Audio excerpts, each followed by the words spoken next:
We here at PwC TV love to get your email. Any comments and questions, you can just send them in. And for technical questions, hit PwCTV at sbtontheweb.com.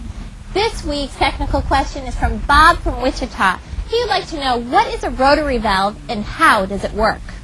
That's an excellent question, Christy. Let's show Bob how the rotary valve works by going under the seat. This is a rotary valve. You have 3 different sizes depending on your model of craft, and in order to adjust it, you're going to need this, a degree wheel.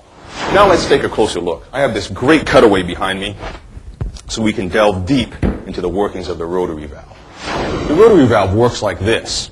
As the engine rotates, it opens and closes your 2 intake ports. This is the rear port here, as you can see it's closing it, and it's opening your front port here, allowing fuel and air into the crankcase. In order to adjust the rotary valve, you're going to need a couple things. You're going to need a pen and a magic marker.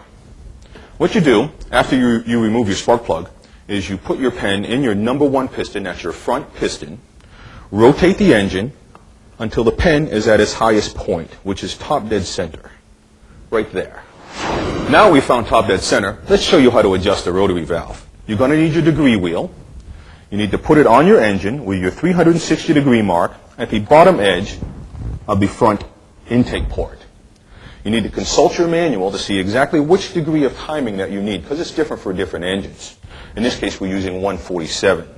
So we're going to count counterclockwise to 147 degrees, and then with our marker, we're going to mark that position.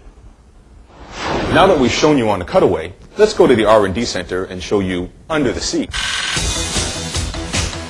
First thing we have to do is remove the seat. Next thing I'd like to do for easier access is to remove this center bracket here. With an additional 10mm wrench, we're going to remove these 4 bolts.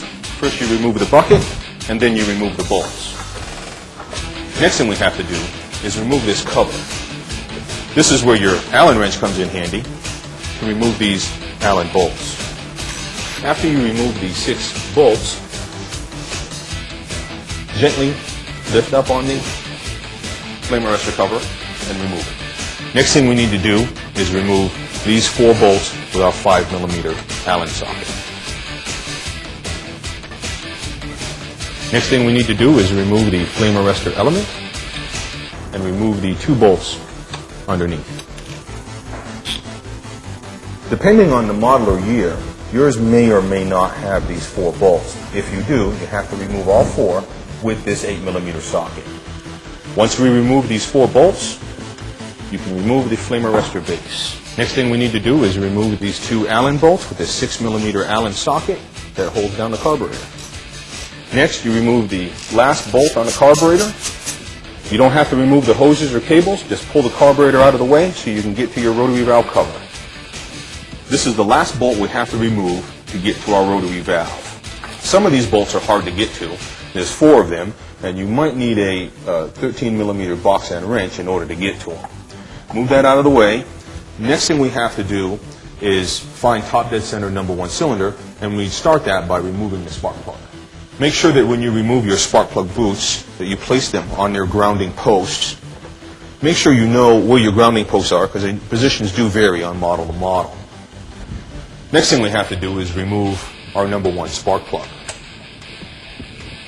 Once we have our spark plug out, we can put our pen inside the spark plug hole, grabbing onto the rear of the engine, rotate the engine until the pen is at its highest point, which is top dead center, right there.